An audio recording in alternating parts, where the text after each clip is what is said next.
Good morning, March 26, 2020. I'm Pastor Rusty. These are my inspirational thoughts for today. Let me read you a passage that I think will set the mood for my thoughts today. It says, "Then war broke out in heaven. Michael and his angels fought against the dragon, and the dragon and his angels fought back. But he was not strong enough, and they lost their place in heaven. The great dragon was hurled down, that ancient serpent called the devil, or Satan, who leads the whole world astray. He was hurled down to the earth, and his angels with him. Then I heard a loud voice in heaven saying, 'Now have come the salvation and the power and the kingdom of our God and the authority of his Messiah.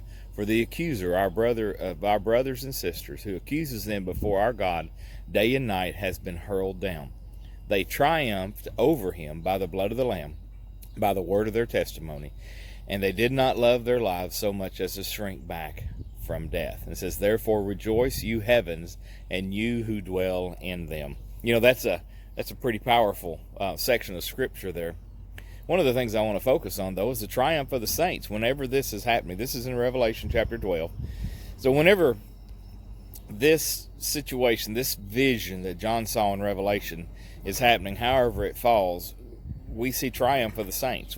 How do they triumph? They triumphed over the accuser. They triumphed over what's called the devil and called Satan here in this passage. They triumphed over him, first and foremost, by the blood of the Lamb. It is by the power of God through the crucifixion of Jesus Christ that we have triumphed in our life, in our day, at this moment, over the accuser. By the blood of the Lamb and by the word of their testimony. I like that because that's something that we speak into. We know who saved us. We know who keeps us. And so that's one of the ways that we overcome the onslaught, the attacks of the evil one, of Satan, is the word of our testimony. I'm a born-again child of God.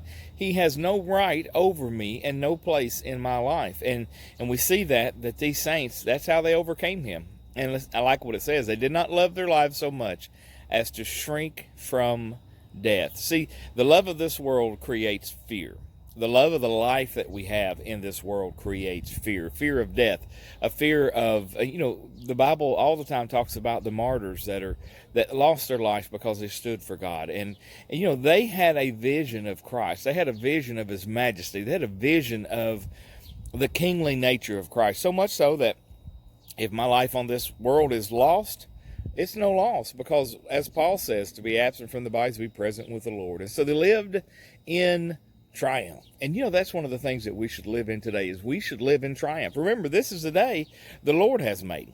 Let us rejoice and be glad in it, because by the blood of the Lamb and the word of our testimony, and not loving this life more than him, we overcome the evil one. Well, I'm Pastor Rusty. I look forward to seeing you this coming Sunday. It's Palm Sunday, and we're going to continue looking at the effects of the cross in our life. Well, God bless you. I'll talk to you later.